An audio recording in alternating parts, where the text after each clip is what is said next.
What if I told you that one of the most important cars in Brazilian history was born from an idea created more than 40 years earlier, in pre-war Germany?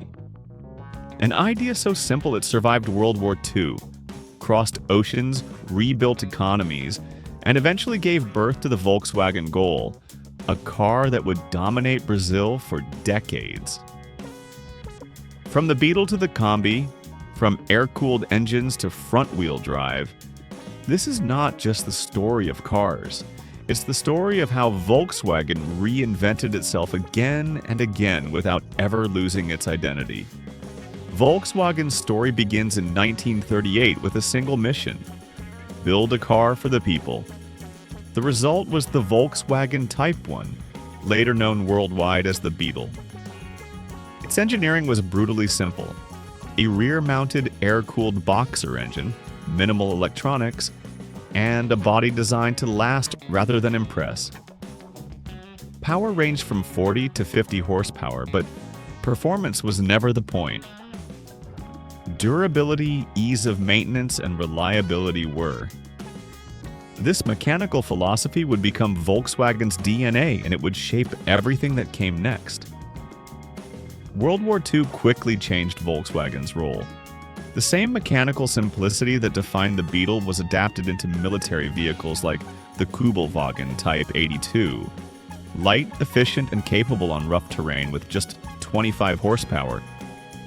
Then came the Schwimmwagen Type 166, an amphibious vehicle that could drive straight into rivers and lakes. It became the most produced amphibious vehicle in history. When the war ended, the Wolfsburg factory was nearly destroyed. Volkswagen could have disappeared. Instead, it rebuilt and came back stronger. In the 1950s, Volkswagen entered its golden age.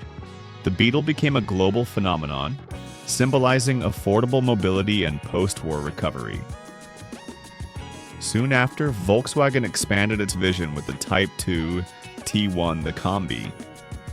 Simple, versatile, and instantly recognizable, the Kombi became a work vehicle, a family car, and a cultural icon, especially in Brazil, where production began in 1957. Then Volkswagen proved it could also build something beautiful. The Karmann Ghia Type 14 arrived in 1955, blending Italian design with Beetle mechanics. It wasn't fast, but it was elegant, and it changed how the world saw Volkswagen. By the 1960s, Volkswagen knew it could no longer live on one idea alone. The Type 3 family introduced more space and refinement, while maintaining the air-cooled boxer engine. Variants like the Notchback, Fastback, and especially the variant Wagon became extremely popular, including in Brazil.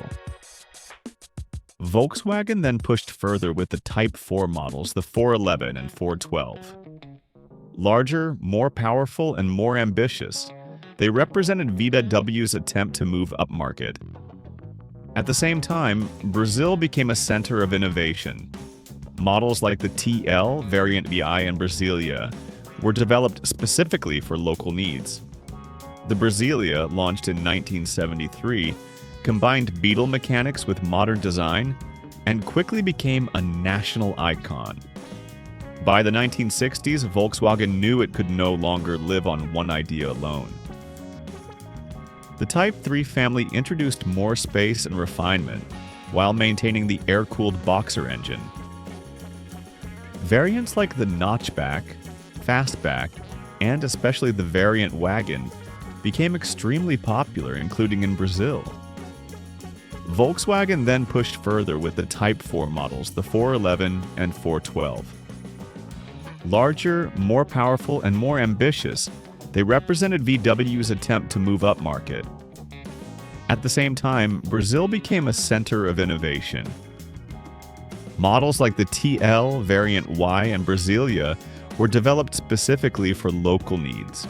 The Brasília, launched in 1973, combined Beetle mechanics with modern design and quickly became a national icon. Then came the moment that changed everything. In 1973, the Passat B1 introduced front-mounted water-cooled engines and front-wheel drive. This was a complete break from Volkswagen's past. In 1974, the Golf Memkite 1 perfected that formula. Compact, efficient, and brilliantly engineered, it redefined the modern hatchback. And in 1976, the Golf GTI created an entirely new category, the hot hatch, almost by accident.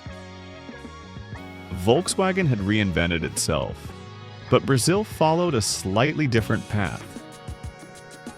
In 1979, Volkswagen introduced the Gol in prototype form. Initially powered by a rear-mounted boxer engine derived from the Beetle, the Gol was simple, robust, and perfectly adapted to Brazilian roads and realities. What began as a transitional model would soon become one of the most important cars in Brazil's history, dominating sales charts and shaping generations. From the Beetle to the Gol, Volkswagen's story is one of survival and reinvention. It adapted to war, economic crises, cultural shifts, and technological revolutions without abandoning its core philosophy: practical engineering made for real people. Few brands have shaped automotive history so deeply, both globally and locally. And the Gol was not the end of that journey, it was the bridge between Volkswagen's past and its future.